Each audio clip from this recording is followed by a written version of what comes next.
Welcome to A Drink of Wisdom with Ethan Drinkard. I'm Jay Wise. Thanks for spending some of your time with us.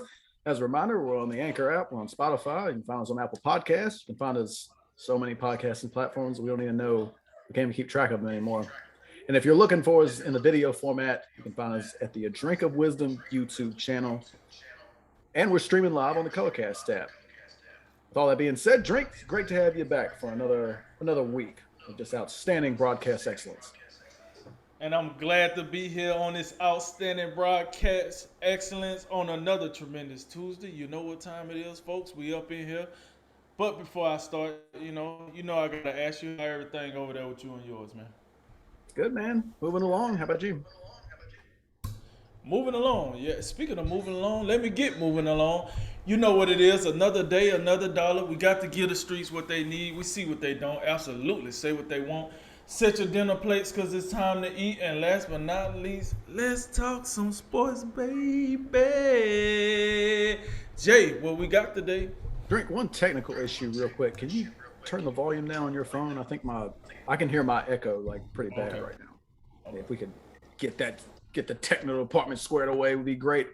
And as you asked, this is what we have. We have episode 25 of season 3. We're going to recap week 14 in the NFL, preview the bowl season college football, and we're going to talk about COVID because why not? But like you said, yo, I'm sorry that COVID got me. But we're gonna start off with last night's game against two of the NFC's West best. That was the Arizona Cardinals and the Los Angeles Rams. We know what, for the most part, what we've been getting out of Arizona. High flying offense led by MVP candidate Kyler Murray, Coach of the Year candidate Cliff Kingsbury. But the Rams came in, signing Matthew Stafford, signing Odell Beckham, signing Von Miller, and the rest of the best. We knew these two teams would be like two of the three teams that we like to talk about at the top of the NFC race. Last night, the Rams got a well-needed, notable win, I would say, even though they've been going up and down as of late. The Cardinals, I think they gave a valid effort. It was just one of those games somebody had to lose. So, Jay, with that said, we usually harp on three teams at the top of the NFC. Those three teams being the Green Bay Packers, the Arizona Cardinals, and the Tampa Bay Buccaneers. We always had the Los Angeles Rams as a fringe top team. Did the win last night put them back in the top of tier with the other three teams, or did that not move the needle for you last night? I think we had them for much of the year. We had them in the top tier, especially first half of the season. Then after all the trades and the Odell Beckhams and Von Millers of the world came over, then they had that 3-game slide. And that's when we really started. This does not compute. You can't continue to add more and more talent and just be worse. But of course, you get back on track against Jacksonville last week. No one's going to care because it's Jacksonville. But I think this was an important one because their first loss of the season, when they were actually, playing well, they lost to this Cardinals team at home. So I think, coming into last night on the road, where the Cardinals now are just 3-3. I thought it was a big deal. Now I think what I was impressed about was the Rams got back to, not that their running game wasn't just above board Todd Gurley fantastic the way we've seen it in recent years. Sony Michel 20 carries 79 yards. That doesn't blow you away, but I came away impressed because they were able to get it established and it was effective enough to keep the Cardinal defense honest. And next thing you know, we got Matthew Stafford on the play action, and he's just dicing them up with Cooper Kupp, who just kind of does whatever he feels like. Kupp with 13 for 123 yards. I mean, just what can you do with that? Odell Beckham, it seems like he's getting more and more involved, getting more and more comfortable. Had a nice little slant route for a touchdown, 6 for 77.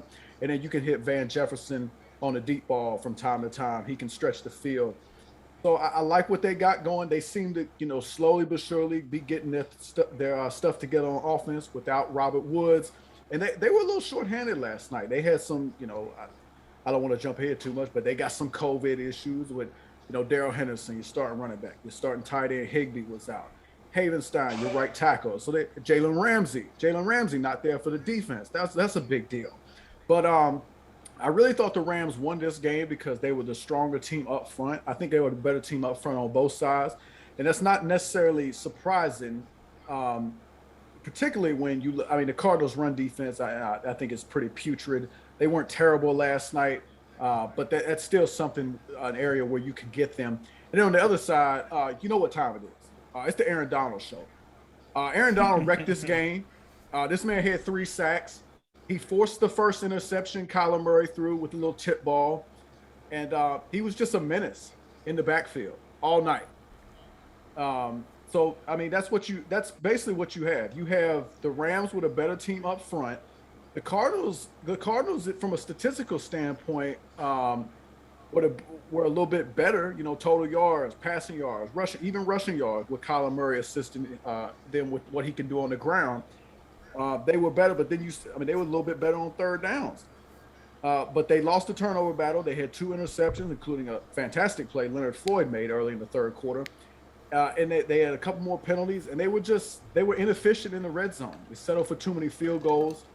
And, when it was all said and done, I thought the Rams played a much cleaner game. You look at QBR in this game, that's a Stafford is, for much of the year been leading the NFL in. He was outstanding in this game. He was flawless. He was back to this Matthew Stafford who was front running for the MVP race for much of the season. And Kyler Murray just, 383 yards and adding 61 on the ground. I mean, that looks lovely. But 2 interceptions and a 36.1 QBR for him. The other thing I took away from this game is, and I was thinking about it last night, especially when you take into consideration these two teams, and the big deal is now in the NFL with the expanded playoffs, only one team's going to get a bye, and whoever gets that bye gets home field throughout the playoffs. I really question in the NFC if that's really all that important, because in this particular matchup, both the Rams and Cardinals were unable to protect their home field. And I don't think of the Rams or Cardinals, those respective cities, as particularly tough places to play. That's not to be disrespectful. That's just how I see it. But then you look at the NFC as a larger whole. You add those other teams in there that we think are something to be reckoned with. You talk about Green Bay. You talk about Tampa. Let's throw Dallas in there just to do it. I don't think Dallas is a particularly tough place to play. Tampa, is that an elite home field? I'm not sure. Green Bay to me is if you look at a team in that shuffle, in that group of 5 teams that would really love to play at home field, and I think it makes a difference, it's probably Green Bay. But the Rams and Cardinals, in their head-to-head matchup, they proved they can play on the road. The Cardinals are an undefeated road team this year. Like I said, the Rams, it's not like they playing. It's not like they got the Chargers home fans coming out for them and they just outnumbered every single week. But it's still not an elite home field advantage. And in Tampa, not that they don't play well at home, but it's Tom Brady. I mean, they can win whatever. They can win on the road. It don't matter. So yeah, for this game in particular, the Rams, I think this puts them back in the conversation of those upper echelon teams in the NFC, at least for 1 week. Still got to be consistent. You got to finish out the season strong. But I thought they played pretty well. They were opportunistic. I like their red zone defense.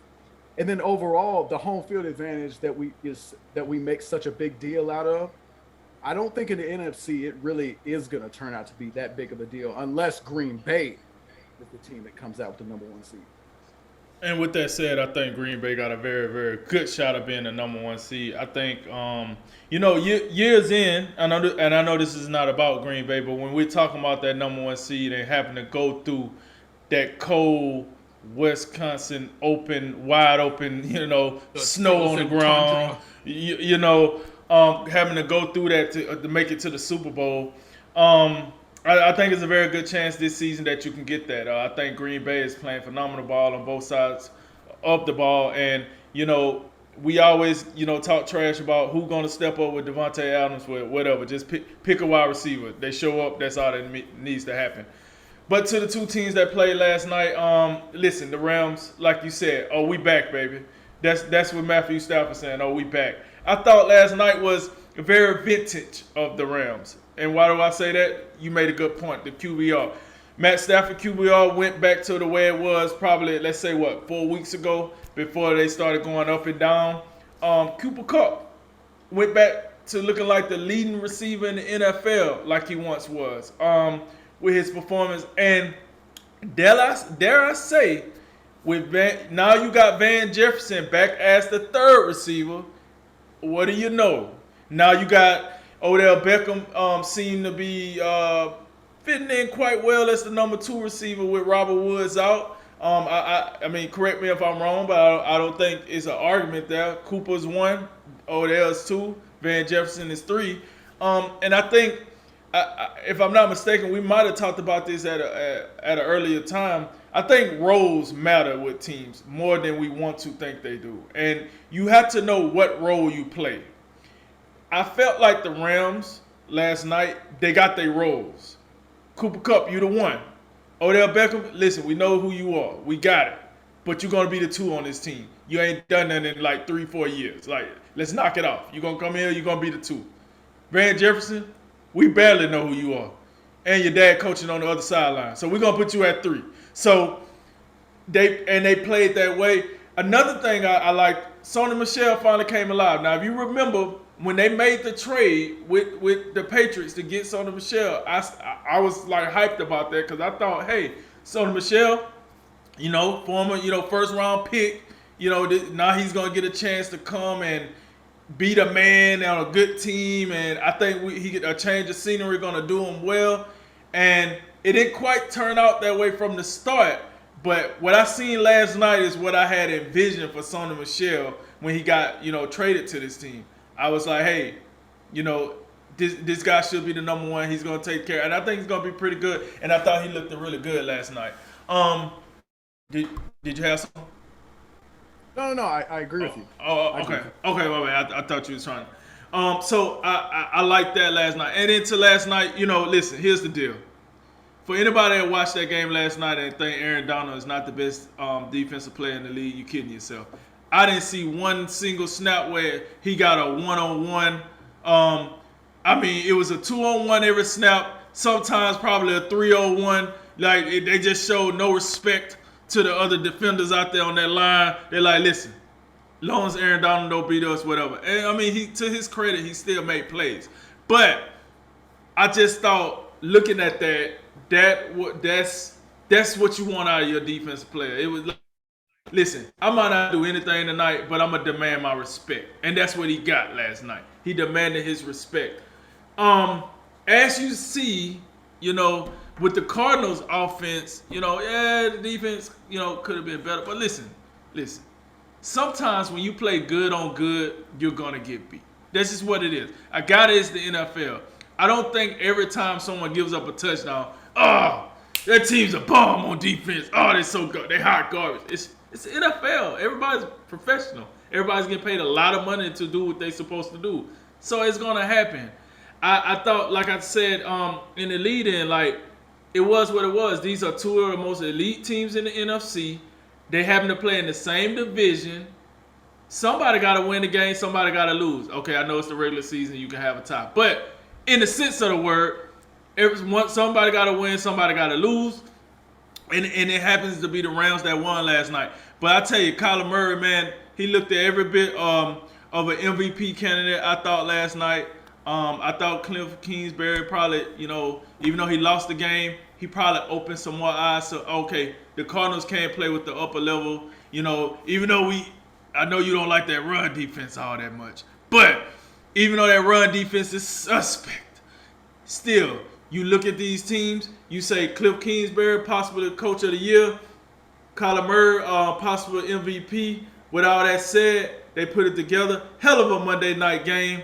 That was my thoughts from the game.